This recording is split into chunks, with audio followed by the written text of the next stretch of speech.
An important player in understanding the weather and be able to forecast the weather is what is the pressure of the atmosphere.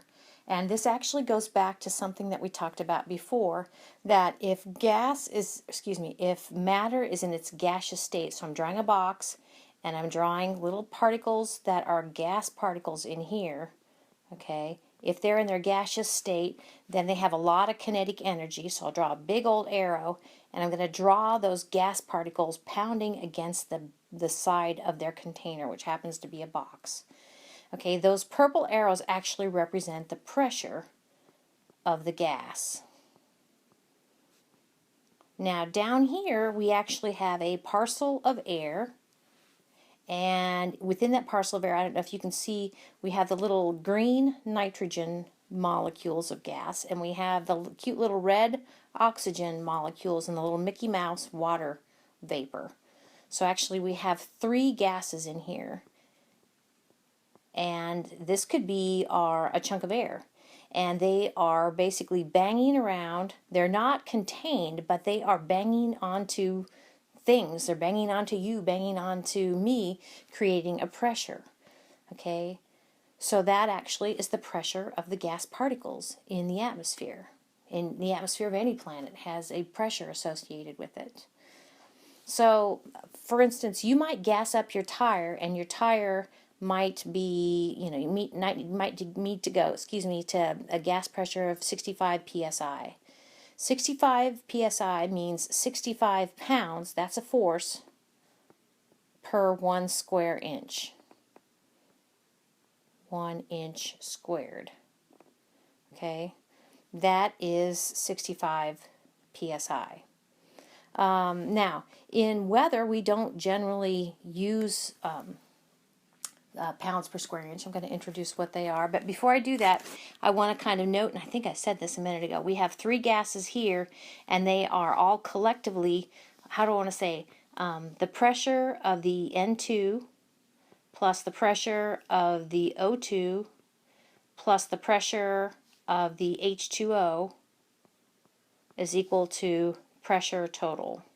So they actually all kind of work together to create what we call the collective pressure. In this case, the pressure within our atmosphere. So instead of using units of pounds per square inch to describe the pressure of the atmosphere, oftentimes you actually will inches. Oftentimes, if you, how do I want to say this? On the weather, they will say what the barometer, oh goodness, I misspelled that. Okay, they will say the barometer reading. Okay, and they will give a number, and oftentimes it will be in inches, and that actually is a pressure reading. They are reading inches of mercury, and it looks like this. So you're like, inches of mercury? So here we have, if you've ever played with mercury, it's this kind of cool silver looking stuff, and here we have a mercury barometer to measure pressure. The way this works is it has an open pan.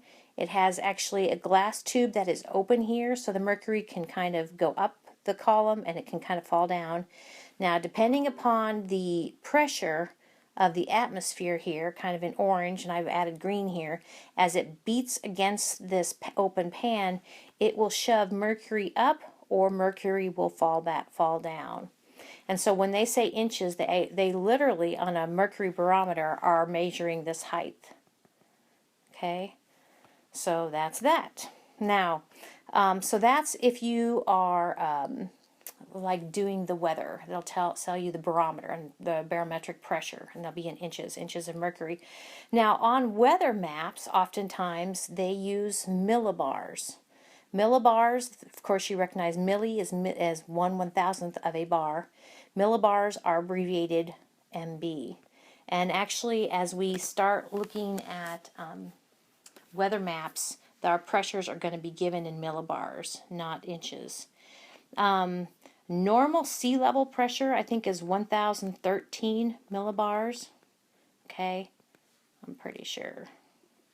This says a typical atmospheric pressure would be 1007 millibars.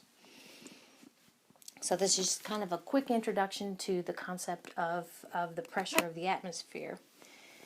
So the more dense the air, and this actually can kind of go back to a balloon. If you are blowing up a balloon, okay, here's a balloon, okay, and then you blow more air into it, but it doesn't, oops, sorry. If you blow more air into it, it gets more taut, okay, and you blow more air into it, it gets more, maybe a little bit larger. But if you increase the air in here, so this is the most air, okay, most air, gas particles, that actually is going to create, you have them packed in here, they are most dense, and this is the highest pressure of gases here. So the greater the density, the higher the pressure. And we talked about those kind of horizontal layers of the Earth's atmosphere, the troposphere, stratosphere, mesosphere, thermosphere.